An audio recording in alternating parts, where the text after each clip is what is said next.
اہل ایمان اپنی زندگی میں کوشش کرتے ہیں کہ جتنا ہو سکے نیکیوں کو جمع کر لیں.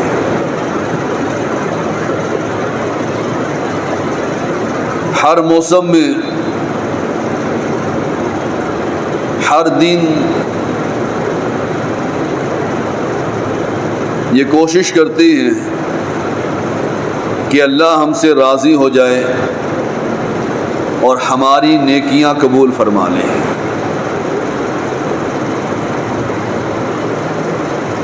اہل ایمان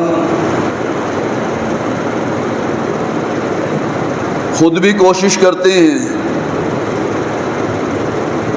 اور اپنی اولاد کے بارے میں بھی فکر مند رہتے ہیں کہ ہماری اولاد ہمارے لیے صدقہ جاریہ ہے، ہماری اولاد ہمارے لیے بینک بیلنس ہے، ہماری اولاد ہمارے لیے درجات کی بلندی کا باعث ہے.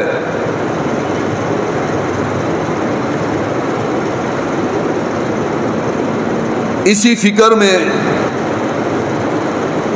اسی سوچ میں وہ اپنی زندگی گزار دیتے ہیں. بچپن ہی سے اولاد کے ہاتھ پر شفقت رکھتے ہیں، اولاد کے سر پر شفقت کا ہاتھ رکھتے ہیں اور اس اولاد سے امید رکھتے ہیں کہ یہ اولاد کل رب کے ہاں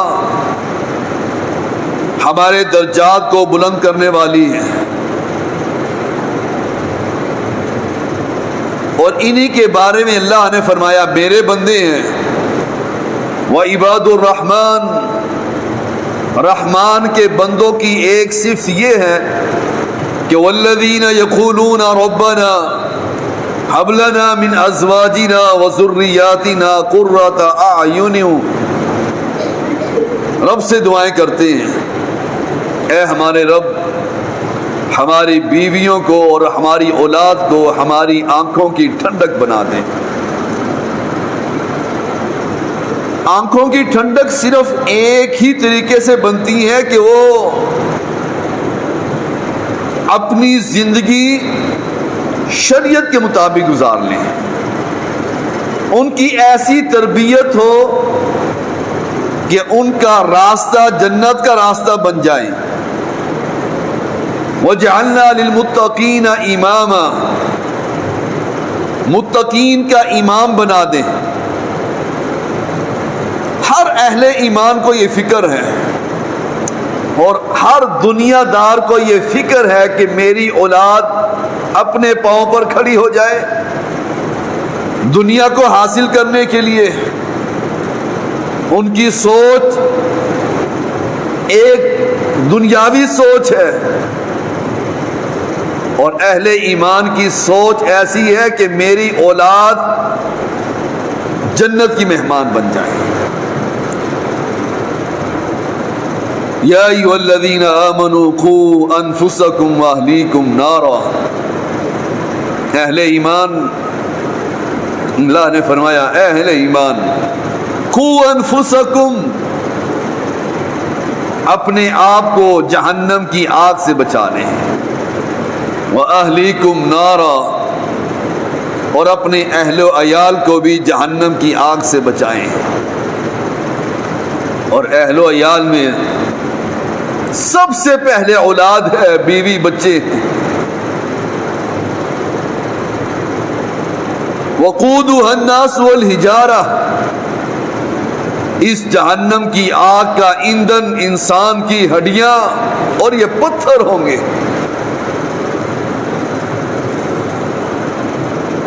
ایک باپ کبھی بھی برداشت نہیں کر سکتا کہ میری اولاد میری آنکھوں کے سامنے آگ میں جلتی رہے.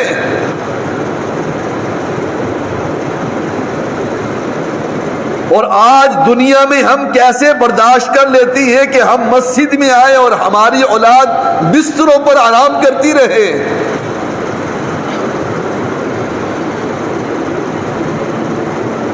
کل یہی اولاد ہماری دشمن بن جائے گی کہ باپ کے گریبان کو پکڑ کر کہے گی کہ یہ باپ خود مسجد میں جاتا تھا،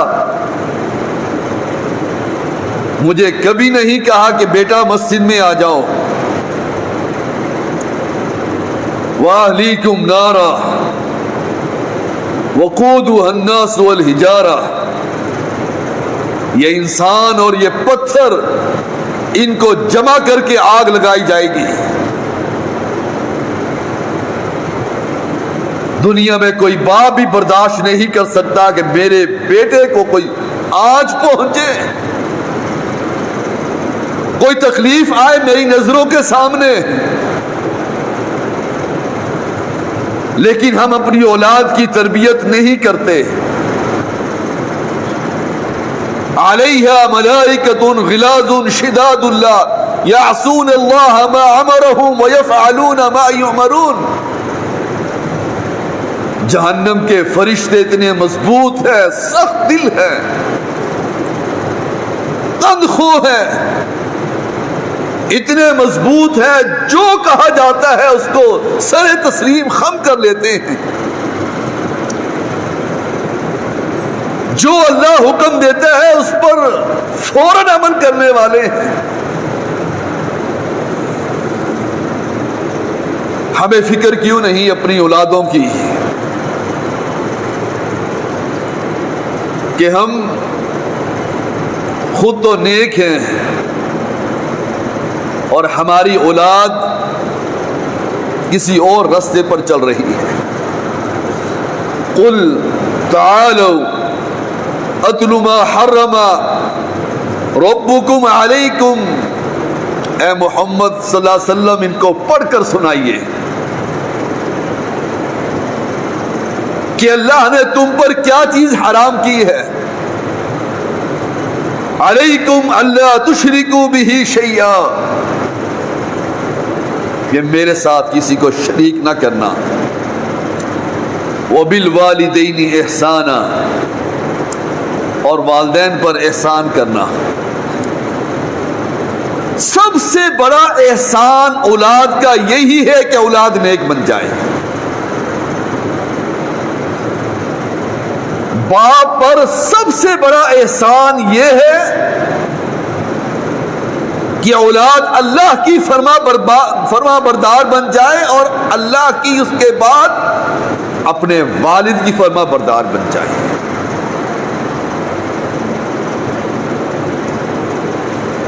اولاد کا تو اتنا بھی حق ادا نہیں کر سکتا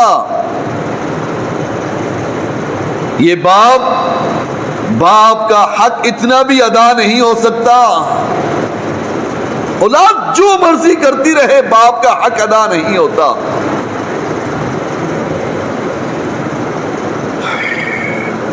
احسب الناس ان يتركوا ان يقولوا آمنا وهم لا يفتنون، ہم نے خیال کر رکھا ہے کہ ایسے ہی جان چھوٹ جائے گی۔ صرف ایمان لانے سے جان نہیں چھوٹتی بھائیوں،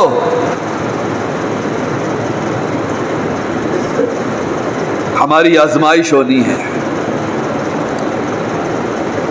انما اموالکم واولادکم فتنہ، اس مال سے، اس اولاد سے ہماری آزمائش ہونی ہے۔ اللہ مال دے کر بھی آزماتا ہے اور اولاد دے کر بھی آزماتا ہے کہ انسان اولاد کے پیچھے لگ کر اللہ کی شریعت کا باغی بن جاتا ہے۔ کتنے ہی معاملات ایسے ہیں کہ باپ سمجھتے ہیں کہ یہ شریعت ہے، لیکن بیوی بچے مجبور کر دیتے ہیں، وہ اللہ کی شریعت کو، اس حد کو کراس کر جاتا ہے۔ یہی فتنہ ہے۔ باپ نیک ہے، شادی کے موقع پر اولاد اتنا مجبور کر دیتی ہے کہ یہ میں نے رسم و رواج کرنے ہی کرنے ہیں۔ باپ کی گردن جھک جاتی ہے، باپ مجبور ہو جاتا ہے کہ میں کچھ نہیں کر سکتا. یہ لاچار باپ، یہ بے بس باپ ہے. اس بچے کو، اس اولاد کو بچپن سے پال کر اتنا جوان کر دیتا ہے، اسی کی زندگی میں لگ جاتا ہے، اپنی زندگی کو کھپا دیتا ہے. وہ بدنصیب اولاد ہے جو باپ کی نافرمان ہے. وہ بدنصیب اولاد ہے جو باپ کا کہنا نہیں مانتی. وہ بدنصیب اولاد ہے جو باپ کو اللہ کی شریعت کا باغی بنا دیتی ہے. یا ایھا الذین آمنوا ان من ازواجکم واولادکم ان من ازواجکم واولادکم عدوا لکم. یہ تمہاری بیویاں اور تمہاری اولاد تمہارے دشمن ہیں. کل قیامت کے دن یہ اولاد باپ کے دامن کو پکڑ کر کہے گی، اللہ اس باپ نے مجھے توحید کی دعوت نہیں دی، اس باپ نے مجھے نہیں روکا برائی سے، اس باپ نے مجھے پردے کا حکم نہیں دیا. یہ گلے کا ہار بن جائے گی، یہ گھسیٹ کر جہنم کی طرف لے کر جائے گی. یہ دشمنی ہے. آج ہم اپنی اولاد کے بارے میں فکر مند کیوں نہیں ہوتے؟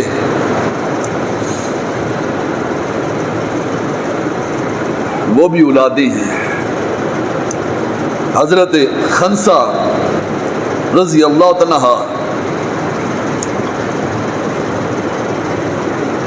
عمر بن خطاب کے دور میں جنگ قادسیہ ہوتی ہے، اپنے 4 بیٹوں کو تیار کرتی ہے بچپن ہی سے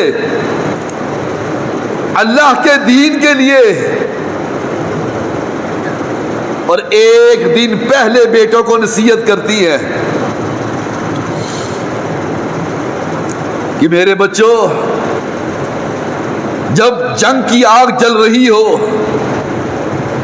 اس انگاروں میں چھلانگ لگا دینا، اپنی جان کی پرواہ نہ کرنا، اسلام پر کٹ مرنا. میں نے تمہیں پالا ہی اس لیے تھا کہ میں اسلام کے لیے تمہیں قربان کر دوں. آج ماں اپنے بیٹے کو نہیں اٹھاتی کہ میرے بیٹے کی نیند خراب ہو جائے گی، پھر پڑھ لے گا نماز، پھر مسجد میں چلا جائے گا، گھر پڑھ لے گا نمازیں، میرے بیٹے کی نیند نہ خراب ہو جائے.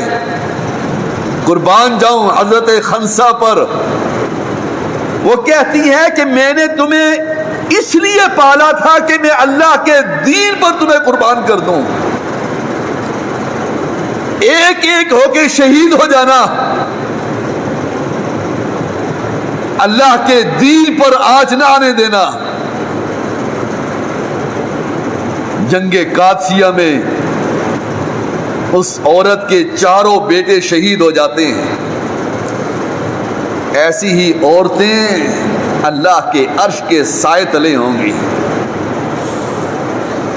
اللہ کی رسول صلی اللہ علیہ وسلم نے خندق والوں کے بارے میں فرمایا کہ ایک بادشاہ نے جادوگر رکھا ہوا تھا. یہ ہیں اولادیں، اور ہم بھی اولاد والے ہیں. جادوگر بادشاہ کو کہتا ہے کہ میں بوڑھا ہو چکا ہوں، مجھے کوئی بچہ دیں، میں جادو اس کو سکھا دوں تاکہ آپ کی سلطنت چلتی رہے. بچے کا بندوبست کیا جاتا ہے. بچہ جادو سیکھتا ہے اور اس راستے پر ایک راہب بیٹھا ہے. وہ راہب کے کلام سے متاثر ہو کر اس راہب کے پاس بھی جاتا ہے اور جادوگر کے پاس بھی جاتا ہے. اس کو راہب کا دین اچھا لگنے لگ گیا, جادوگر سے نفرت کرنے لگ گیا. ایک دن راستے میں اژدہا بیٹھا ہے. اس بچے نے کہا کہ میں آج دیکھتا ہوں کہ اس راہب کا دین سچا ہے, یہ جادوگر سچا ہے. اس نے پتھر اٹھا کر یہ الفاظ کہے کہ میں راہب کے رب کے نام کا پتھر مارتا ہوں, اگر یہ مر گیا تو راہب سچا ہے, اس کا رب سچا ہے. وہ پتھر مارتا ہے اور اژدہا مر جاتا ہے, راستہ کھل جاتا ہے. لوگ دیوانے ہو جاتے ہیں, آتے ہیں اس کے پاس, وہ اللہ سے دعا کرتا ہے, نابینوں کو آنکھیں مل جاتی ہیں, بیمار ٹھیک ہو جاتے. اسی بادشاہ کا ایک وزیر تھا, نابینا تھا. جب وہ سنتا ہے کہ وہ جادوگر میں اتنا ماہر ہو چکا ہے کہ وہ نابینوں کو آنکھیں دیتا ہے, پہنچ جاتا ہے اس کے پاس اور کہتا ہے کہ مجھے آنکھیں دو. وہ بچہ کہتا ہے میں کچھ نہیں دے سکتا, میرا رب دے سکتا. وہ وزیر کہتا ہے رب تو بادشاہ ہے ہمارا. انہوں نے کہا جو میرا بھی رب ہے, تمہارا بھی رب ہے, تمہارا بادشاہ کا بھی رب ہے, وہ عرش والا ہے. میں اس سے دعا کرتا ہوں ایک شرط کہ تم اس رب پر ایمان لے آؤ. میں رب سے دعا کرتا ہوں تمہاری آنکھیں ٹھیک ہو جائیں گی. وہ وزیر کہتا ہے کہ میں اس بچے کے رب پر ایمان لے کر آتا ہوں. وہ بچہ دعا کرتا ہے, آنکھیں ٹھیک ہو جاتی. پلٹتے ہیں بادشاہ کے پاس. بادشاہ پوچھتے ہیں آنکھیں کس نے دی؟ اس نے کہا میرے رب نے دی ہیں. رب تو میں ہوں. انہوں نے کہا جو تیرا بھی رب ہے, میرا بھی رب ہے, وہ عرش والا رب ہے. آگ لگ جاتی ہے تن بدن میں. توحید کا نام سن کر اہل شرک کو آگ لگ جاتی ہے. تحقیق کرتا ہے, بچے کو بلا لیتا ہے, راہب کو بلا لیتا ہے. اس راہب کو اور اس وزیر کو زمین میں گاڑ کر درمیان سے آرا لگا دیتا ہے, 2 ٹکڑے کر دیتا.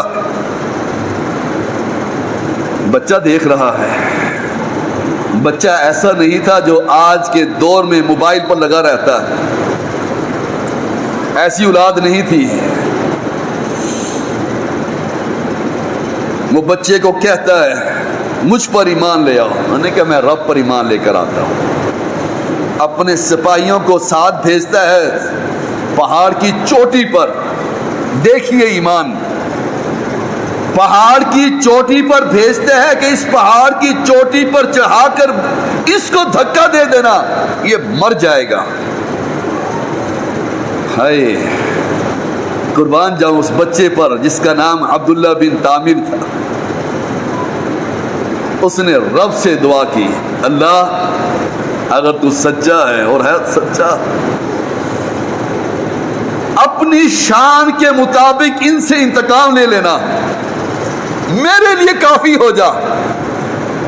زلزلہ آتا ہے, سارے سپاہی اور فوج غرق ہو جاتی ہے, مر جاتی ہے. اکیلا بچہ رہ جاتا ہے, اتر کر پھر آتا ہے بادشاہ کے پاس, میرے رب نے مجھے بچا لیا. بادشاہ کہتا ہے, سپاہیوں کو تیار کرتا ہے اور کہتا ہے کہ اس کو سمندر کے درمیان میں پہنچا کر کشتی سے دھکا دے دینا. سپاہی لے جاتے ہیں, اس کی فوج لے جاتی ہے اس بچے کو سمندر کے درمیان میں. رب سے دعا کرتا ہے. ہماری بھی یہی دعوت ہے کہ رب کے علاوہ کوئی نہیں ہے, کوئی نہیں ہے رب کے علاوہ. اس رب سے دعائیں مانگیے. رب سے دعا کرتا ہے اللہ میرے لیے تو ہی کافی ہو جا.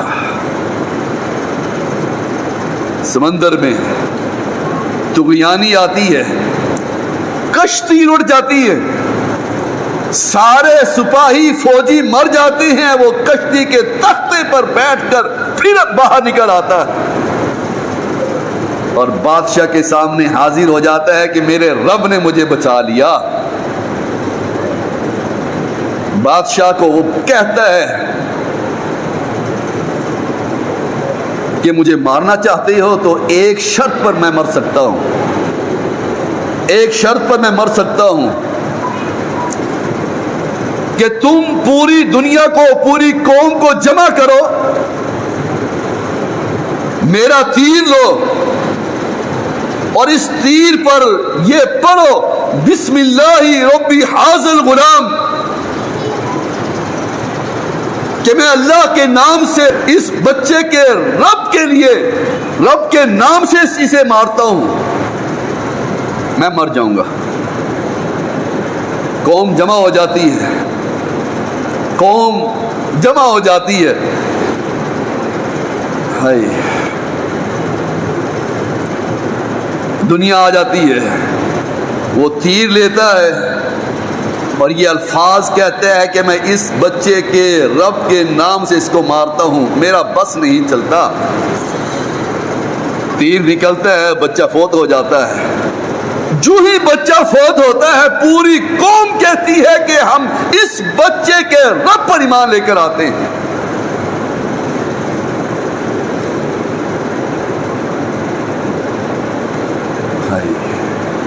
پوری قوم مسلمان ہو جاتی ہے اور بادشاہ پھر حکم دیتا ہے اپنی فوج کو، شہر میں خندقیں کھدائی جاتی ہیں، آگ لگائی جاتی ہے اور پوری قوم کو اس خندق میں ڈالا جاتا ہے۔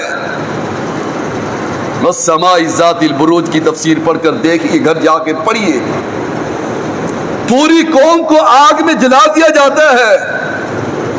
ایک ماں دودھ پیتے بچے کو، یہ مائیں بڑی محبت کرتی ہیں اپنی اولادوں سے، یہ اولاد ہی ایسی نافرمان ہے جو ماں کی قدر نہیں کرتی۔ ماں کبھی بچے کو دیکھتی ہے اور کبھی آگ کو دیکھتی ہے۔